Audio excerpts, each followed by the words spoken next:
குடியாத்தம் சேதுக்கரை மலை கோயில், அங்கே ஒரு முருகன் கோயில் இருக்குது. அங்கே ஒரு 2-3 வருடங்களுக்கு முன்பாகவே கிறிஸ்தவர்கள் ஒரு சிலையை நட்டு வச்சுட்டாங்க, அதை நீங்கள் அகற்றணும் அப்படின்னு சொல்லி இந்து முன்னணி பல போராட்டங்களை செய்திருக்குது. காவல்துறைக்கு ஒரு கோரிக்கை மனுவாகவும் கொடுத்துருக்குது. எந்த நடவடிக்கையும் எடுக்கலை. நேற்று என்ன பண்ணியிருக்காங்க, பௌர்ணமியில் நாங்கள் கிரிவலம் போக போகிறோம் அப்படின்ட்டுருக்காங்க. கிரிவலம் போகக்கூடாது அப்படின்னு சொல்லி காவல்துறை தடுத்திருக்கு. ஏன்னா இந்துக்களுக்காக அவங்களுக்காக போராடினா வழிபாட்டு உரிமையை இப்போ தடுக்கக்கூடிய திராவிட மாடல் அரசாக இருக்குது, போகக்கூடாது அப்படின்ட்டுருக்காங்க. இல்லை நாங்கள் போயே தருவோம் அப்படின்னு இந்து முன்னணி ஒரு போராட்டத்தை செய்த உடனே டிஎஸ்பியோடு இந்து முன்னணியுடைய கோட்ட தலைவர் மகேஷ் அவங்களோட ஒரு பேச்சுவார்த்தை எடுத்திருக்காங்க. இல்லை நாங்கள் அந்த சிலுவையை அகற்றுவதற்கான நடவடிக்கை எடுக்கிறோம், நீங்கள் தயவுசெய்து கலைஞ்சு போங்க அப்படின்னு சொல்லியிருக்காங்க. இப்போதைக்கு அது இந்து முன்னணி ஒத்துக்கிட்டு இருக்கு. நடவடிக்கை எடுக்க இல்லை என்றால் மீண்டும் ஒரு போராட்டம் செய்யக்கூடிய ஒரு சூழ்நிலை உருவாகும் அப்படின்னு சொல்லியிருக்காங்க. இந்த செய்தி எப்படி பார்க்குறீங்க? போன செய்திகள் சிந்தனைகளில் இதே குடியாத்தம் பகுதியில் பாக்கம் என்ற நரிக்குற ஒரு குடியிருப்பில் அவங்களுடைய ஓம் சக்தி ஆதிபராசக்தி வழிபாட்டு மன்றத்தை ஒரு கிறிஸ்துவ பெண்மணி ஆக்கிரமிக்க முயற்சி நடந்தது, அது பார்த்தோம். இப்போ அதே குடியாத்தத்துக்கு பக்கத்தில் உள்ள முருகன் கோயில், அங்கே அடுத்த ஆக்கிரமிப்பு. ஸோ கீழையும் உண்டு, மேலேயும் மலையிலையும் உண்டு. ஆமாம், எங்கே போனாலும் நாங்கள் ஆக்கிரமிப்பு செய்வோம். நம்ம சாதாரணமாக சொல்லுவோம், சினிமாவில் கூட இந்த வசனம் வரும், குன்று இருக்கும் இடமெல்லாம் குமரன் இருக்கும் இடம். அப்போ நம்ம சங்க இலக்கியங்கள் நம்ம படிச்சிருக்கோம், நிலங்களை 5ஆ பிரிக்கிறாங்க, குறிஞ்சி முல்லை மருதம் நெய்தல் பாலை. அப்போ குறிஞ்சி நில கடவுள் என்று முருகனை தான் குறிப்பிடுகிறோம். எங்கேயாவது ஒரு இடத்துல மழை இருந்தால் அந்த இடத்துல கோயில் இல்லாட்டியும் அந்த இடம் முருகனுக்குத்தான் சொந்தம். தமிழ் இலக்கிய இலக்கண மரபுப்படி அங்க சிலுவைக்கு என்ன வேலை? அதனால இப்ப பாருங்க, இந்துக்களுடைய அடிப்படை உரிமை கூட பறிக்கப்படுகிறது. நம்ம சாதாரணமாக கிரிவலம் என்று சொன்ன உடனே திருவண்ணாமலை கிரிவலம் தான் நமக்கு எல்லாருக்கும் நினைவுக்கு வரும். அது கூட எல்லாம் என்ன நினைக்கிறாங்கன்னா, ரஜினிகாந்த் தான் அங்கே ஏதோ கிரிவலத்தை ஆரம்பிச்சு வச்சார் அப்படின்னு எல்லாருக்கும் பல பேர் அப்படி நினைக்கிறாங்க. எனக்கு தெரிஞ்சு ஒரு 30 ஆண்டுகளுக்கு முன்பு வேலூர் கோட்டத்தில் வீரபாகு என்று அவர் தான் இந்த ஜலகண்டேஸ்வரர் கோயிலே மீட்டு கொடுத்தவர், முக்கியமான காரணகர்த்தா.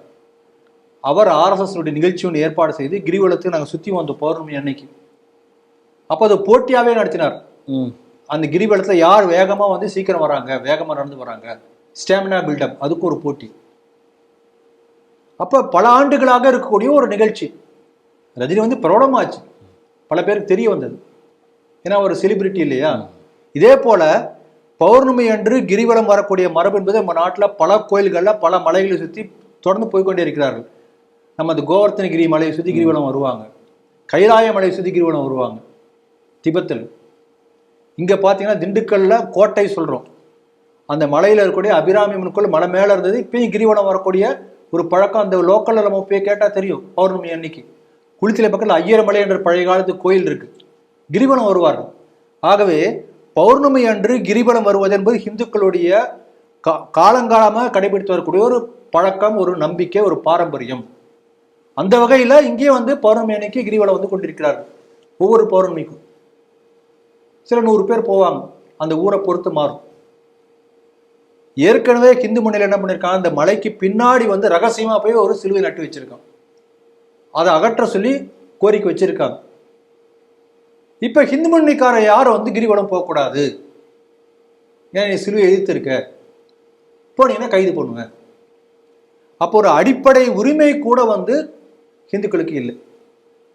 இப்ப பாருங்க, கிரிவலம் போவேன்னு சொன்னவன் கைது பண்ண முயற்சி பண்ண தடை பண்ணியிருக்காங்க. சிலுவையை எடுத்தாங்களா? எடுக்கல. அதுக்கு தான் பேச்சுவார்த்தை நடத்துறாங்க. அதுக்கு எந்த ஆக்ஷனும் கிடையாது.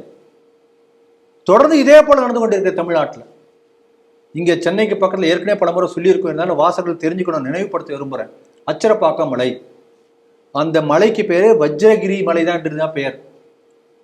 இன்றைக்கு அந்த மலையில 1000 ஆண்டுகள் பழமை வாழ்ந்த பசுபதீஸ்வரர் கோயில் இருக்கிறது, இன்றைக்கு இருக்கிறது. இன்னைக்கு அந்த பசுபதீஸ்வரர் கோயில் இருக்கிற மாதிரி யாருக்கும் தெரியாது. போய் பார்த்தீங்கன்னா பெருசா அப்படியே கையை விரிச்சுன்னு இயேசு சிலை தான் இருக்கும், பிரேசில் இருக்கிற மாதிரி இருப்பார். அந்த மலைக்கு மேலே கிட்டத்தட்ட 80 ஏக்கர் நிலம் முழுக்க ஆக்கிரமிக்கப்பட்டு சர்ச்சினுடைய என்க்ரோச்மெண்ட்ல இருக்கு. அந்த பசுபதீஸ்வரர் கோயிலில் சில ஆண்டுகளுக்கு முன்பு ஹிந்து முன்னணியை சேர்ந்தவங்களாம் போய் அந்த கோயிலுக்கு வந்து பின்பக்கத்தில் ஒரு வழி இருக்குது, அதில் போகிறாங்கன்னு மக்கள் போயிட்டு இருக்காங்க. அங்கே ஒரு போர்வெல் போடணும் என்று சொல்லி முயற்சி பண்ண ஆரம்பித்த உடனேயே ஃபாரஸ்ட் டிபார்ட்மெண்ட் வந்து தடுக்குது. நீங்கள் எப்படி பண்ணலாம்? ஃபாரஸ்ட் டிபார்ட்மெண்ட்டுக்கு முறைப்படி அனுமதி கேட்டு அவங்க எஸ் சொன்னாதான் நீங்கள் போர்வெல் போட முடியும். அப்போ இந்த ஃபாரஸ்ட் டிபார்ட்மெண்ட் லாஸ்லாம் எப்படி இந்த சர்ச்சுக்கு பொருந்தாதா? 80 ஏக்கர் நிலத்தை ஆக்கிரமிச்சு மலை முழுக்க வந்து சிலுவையா நட்டு வச்சிருக்காங்க. அந்த மலைக்கு பேர் வஜ்ரகிரி மலைக்கு மலை மாதான்னு பேர் மாச்சு, மலை மாதா சர்ச் அந்த மாதிரி ஒரு பேர் வச்சிருக்காங்க. எந்த ஒரு பெரிய ஆக்கிரமிப்பு பாருங்க. அப்புறம் வந்து கோர்ட்ல கேஸ் நடந்தது. ஹைகோர்ட்ல உடனே 3 வருஷத்துக்கு முன்னாடி ஒரு தீர்ப்பு கொடுத்தாங்க ஹைகோர்ட் ஜட்ஜு. அந்த மலையில எந்த அளவுக்கு வந்து ஆக்கிரமிப்பு என்பதை வந்து லோக்கல் ரெவென்யூ அத்தாரிட்டிஸ்லாம் வந்து அந்த தாசில்தார் மாதிரி உள்ள அதிகாரிகள்லாம் சர்வே எடுத்து 8 வாரங்களுக்குள்ளார ஹைகோர்ட்டுக்கு சப்மிட் பண்ணோம். சர்வே கொடுத்தாங்க, சப்மிட் பண்ணாங்க. அந்த மலையில கிறிஸ்துவ சர்ச்சு உள்ள இடங்கள் முழுக்க ஆக்கிரமிப்பு என்க்ரோச்மெண்ட் என்று ரெவென்யூ அத்தாரிட்டி சர்வே எடுத்து கொடுத்திருக்கிறார்கள். எக்ஸிக்யூட் பண்ணப்படல அரசு நிர்வாகத்தினால. பண்ணல. ஏப்பா ஹைகோர்ட் சொல்லியிருக்கு, ஹைகோர்ட் ஆர்டர் பண்ணி ரெவென்யூ அத்தாரிட்டிஸ் என்க்ரோச்மெண்ட் சர்வே கொடுத்துருக்காங்க. அப்போ என்க்ரோச்மெண்ட்டை மீட்டு கொடு என்று சொல்லி ஒரு போராட்டம் நடத்திய ஹிந்து முன்னணிக்காரர்கள் கைது செய்யப்பட்டார்களே ஒழிய இது நாள் வரைக்கும் அந்த என்க்ரோச்மெண்ட் எடுக்கப்படவில்லை. இதை நம்ம புரிஞ்சுக்கணும். நிறைய இந்த மாதிரி உதாரணங்கள் தமிழ்நாட்டில் 1-2 கிடையாது. பாருங்க, இங்க இதுகிட்ட திருவண்ணாமலை பக்கத்துல ஒரு இளங்கண்ணி என்று ஒரு கிராமம், 4500 மக்கள் வாழக்கூடிய சின்ன கிராமம். அந்த மலை மேல ஒரு குன்று.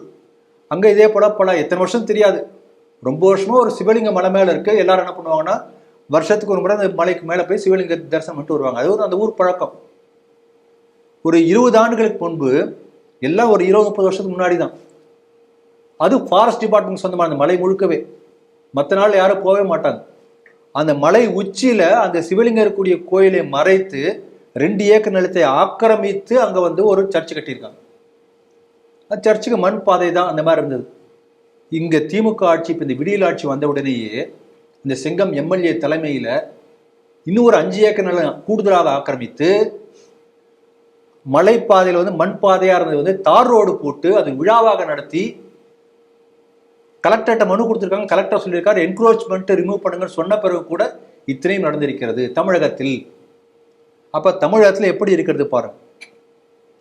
திருப்பரங்குன்றத்துல அந்த மலை வந்து மலை முழுக்கவே வந்து முருகப்பெருமானுக்கு சொந்தமானது என்று கோர்ட் ஜட்ஜ்மெண்ட் வந்திருக்கிறது. நான் அந்த சிக்கந்தர் மலையில சொல்றேன், ஸ்கந்தகிரி என்று ரெக்கார்ட்ல இருக்கு. சிக்கந்தர் மலை மேல உச்சியில வந்து தீபத்தூண் இருக்கிறது. அந்த தீபத்தூண்ல ஒவ்வொரு கார்த்திகை என்றும் திருவழுக்கு திருவண்ணாமலை போல தீபம் ஏற்றக்கூடிய பழக்கம் பாரம்பரியமா இருந்திருக்கிறது. இப்ப அங்க ஒருத்தன் வந்து ஒரு பச்சை கடல ஒரு போர்வை ஒரு இடத்துல போத்தி வச்சு சிக்கந்தரங்க வந்து செத்து போனார் தர்கா என்று சொன்ன உடனேயே தீபம் ஏற்ற தடை. அப்ப இந்துக்களுடைய வழிபாட்டு உரிமை மறுக்கப்படுகிறது. எவனோ ஒருத்தன் வந்து ஒரு நெரேட்டிவ் செட் பண்றான், ஒரு பொய்ய சொல்றான், உடனே அதுக்கு வந்து அரசு அவனை பாதுகாக்கிறது. இதான் தமிழ்நாட்டில் நடந்து கொண்டிருக்கிறது. அப்ப இது நீங்க என்ன கவனிக்கணும்னா, இந்துக்கள் தன்னுடைய உரிமையை மீட்டு தா என்று சொன்னால் கைது செய்யப்படுகிறான். அவனுக்கு வழிபடக்கூடிய உரிமையை தடங்கல் செய்கிறானோ யாரோ அவர்கள் காப்பாற்றப்படுகிறார்கள். நம்மலாம் வரலாற்று புத்தகத்தில் படிச்சிருக்கோம். அவுரங்கசீப் ஆட்சி காலத்துல பெரிய கொடுங்கோல் ஆட்சி நடந்து ஜஸ்ஸியா வரி போட்டான் என்றெல்லாம் படிச்சிருக்கோம். வழிபட உரிமை மறுக்கப்பட்டது. ஒவ்வொரு இப்போ நீங்கள் காசிக்கு போனீங்கன்னா வரி கட்டிட்டு தான் காசிக்கு போகணும். அந்த மாதிரிலாம் வரி விதித்தான் அப்போ கூட மக்கள் போனார்கள் என்று நாம் படித்திருக்கிறோம். ஆனால் அதைவிட கொடுமையான இந்துக்களுடைய வழிபாட்டு மறுக்கப்படக்கூடிய சூழ்நிலை தமிழகத்திலே தொடர்ந்து நடந்து கொண்டிருக்கிறது.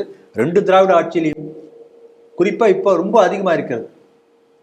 ஆகவே இதற்காக போராடி கொண்டிருக்கின்ற ஹிந்து முன்னணி மகேஷ் அவர்களுக்கு நம்முடைய வாழ்த்துக்கள், பாராட்டுதல்கள். இதே போல ஒவ்வொரு ஊரில் நடத்தக்கூடிய ஹிந்து பிரச்சனைகள் எதுவாக இருந்தாலும் நீங்கள் தொடர்ந்து ஹிந்து முன்னணிக்கு போய் முறையிடுங்கள். சிடிவி நேயர்கள் எல்லாருக்கும் ஒரு வேண்டுகோள் என்னன்னா, நீங்கள் ஒவ்வொருத்தருமே ஏதாவது ஒரு ஹிந்து இயக்கத்தில் நாம் இருக்கணும். ஏதோ ஒரு வகையில் ஹிந்து முன்னணியோ, ஹிந்து இயக்கம் நான் சொல்றது களத்தில் இறங்கி போராடக்கூடிய ஹிந்து முன்னணி, விஸ்வ இந்து பரிஷத், ஆர்எஸ்எஸ் போன்ற அப்படிப்பட்ட களத்தில் இருக்கக்கூடிய ஃபீல்டு ஆர்கனைசேஷன்ஸ், அப்படிப்பட்ட அமைப்பில் நம்ம எல்லாம் ஏதோ ஒரு வகையில் நம்ம எல்லாம் சேர்ந்திருக்கணும். நம்ம நண்பர்களை சேர வைக்கணும். அந்த அமைப்புகள் தான் ஹிந்து சமயத்தை பாதுகாக்கும். சட்டமோ பார் கோர்ட் எதுக்கு சொல்ல வரேன்னா பாருங்க, கோர்ட் ஆர்டர் இருக்கு, சட்டப்படி தப்புன்னு இருந்தாலும் கூட இந்து முன்னை களத்தில் இறங்கினால் மட்டும்தான் விடை கிடைக்கிறது. இதை இந்துக்கள் புரிந்து கொள்ள வேண்டும்.